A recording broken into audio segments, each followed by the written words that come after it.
On the security of non-lethal weapons, there have already been bad experiences of the long run, like the one of gas CR used on October the 16th, 1974 in the Northern Irish prison of Maze. Quite a high percentage of those present on that day have subsequently died from cancer, and a peculiar cancer has been reported, peculiar leukemia in the eye. Now, the implication there is that the biomedical effects may have a long gestation time, anything between 20 and 30 years. The challenge I would make to the companies that are saying this is a harmless weapon is, are you prepared to back your words with real money? Will you make a copper-bottomed legal guarantee that you will pay significant damages if adverse biomedical effects emerge in future years? Will you put a sum of money to one side to guarantee the safety of future targets of your technology? And if the answer is no, then I think we should be quite sceptical about the allegations that this weapon is safe in all occasions. The younger brother of the active denial system is called Taser. It is a tool that launches shocks of 50,000 volts through contact or through a wire that measures a couple of meters. This tool is considered a non-lethal weapon that can be used only as a last option, but it has already caused the death of many people, always due to secondary causes. There is more than one video on the net that shows what can happen with non-lethal weapons if it falls in the wrong hands. This student has been hit with Taser because he refused to show his student card. Get up! Get up! Stand up! That's up! Art comes in.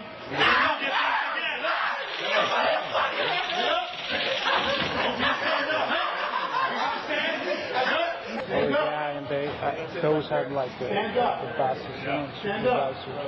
I think they have to Stop it, jerk! Stop it! Stand up! Stand up! Stand up! You just said it again. Stop! Stand up! Stand up! Stand up!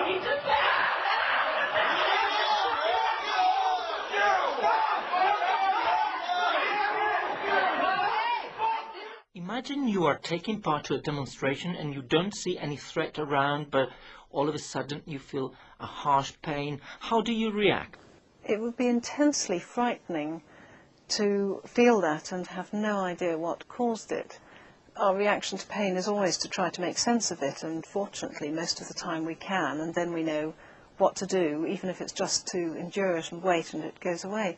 If we don't know what it is, then we often are very frightened about what it might be, what's wrong with us, if it could go on, and so on. And of course we don't know the long-term effects. My worry is twofold. One is that some variants of this active denial system can be autonomous. In other words, they can be programmed to react to the entry of a human that is then tracked and targeted. And the worry is about a 5-second burst being followed by another 5-second burst being followed by another 5-second burst. And there's also the question of training of the troops. If an operator decides to miss-target against instructional training, then we have no guarantee that their activities will be recorded and monitored. So if there is a desire to violate human rights, then they have a weapon where they can repeatedly target one individual, and in the turmoil of a conflict situation, there may be no democratic accountability. It's possible that perhaps a lower energy weapon, which is only used by licensed personnel, could have some kind of utility. But to present this weapon to the armed forces and all police forces and allow them to use it indiscriminately strikes me as being a dereliction of duty by the manufacturers and by the American military. What's worrying about that development is that when this information first emerged at a non-lethal weapons conference in Ettlingen a few years ago, the Russian military laboratories that were present at that meeting had the same images. The implication was that the basic research had been done in Russia, and that raises all sorts of ethical issues. Are we now in a situation where the weapons research involving humans research would not get through ethical committees in the West? So just like extraordinary rendition, it's been outsourced to places that don't have the same high standards, the same high ethical standards on doing military research on humans. What would happen if this weapon fell in the hands of private individuals? Well, then I think the consequences could be even more disastrous. I don't know whether people could use it, for example, in hold-ups to torture bank cashiers, but presumably once this thing is out in the open market, and of course the American military relies on commercial enterprises so often to develop their weapon systems, then the consequences of that are really unthinkable. From a legal point of view, could these weapons end up on the market? Well, there are many security exhibitions around the world where these weapons and technologies are on an open sale. Certainly in the United States, it's quite permissible for members of the public to buy tasers, electric shock weapons, and to a certain extent, if they have the money, they can buy some of the lower level sublethal weapons like mace or pepper gas. In the UK, it's strictly military and police, but elsewhere, then the buyers that attend exhibitions or approach the companies will be offered some of this technology. I mean, the key issue is that much of this technology will be required by authoritarian states. Well, that's very worrying. With the taser, we know that it's in private hands, that it's been used repeatedly on people, often psychiatric patients, and several have died with repeated use of it. There's much less regulation, there's much less scrutiny, and there's often very little accountability for weapons that are misused. A commercial version of the active denial system is already on the market. Its name is Silent Guardian. I mean, it's an intensely commercial area, and for the smaller programs, the companies produce what they call commercial off-the-shelf variants.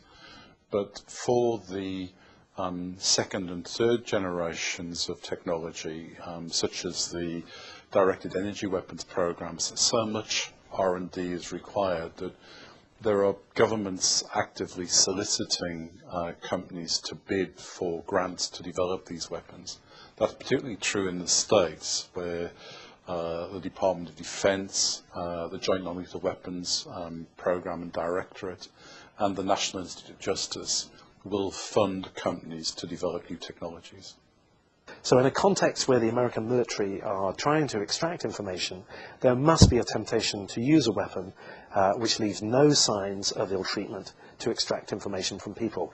And we know that overzealous employees of the Pentagon and their indirect employees have been involved in torturing suspects. So I'm afraid that this weapon will almost inevitably, within the context of present-day military operations, be used to torture people, and there'll be no way to prove it's been used. Many of the weapons used supposedly for personnel control or crowd control are used in torture. The taser has certainly been used to torture people. If you think about microwaving your cup of coffee or microwaving a fish before you eat it, you don't have any burn marks on the outside of the skin of a piece of meat in a microwave oven.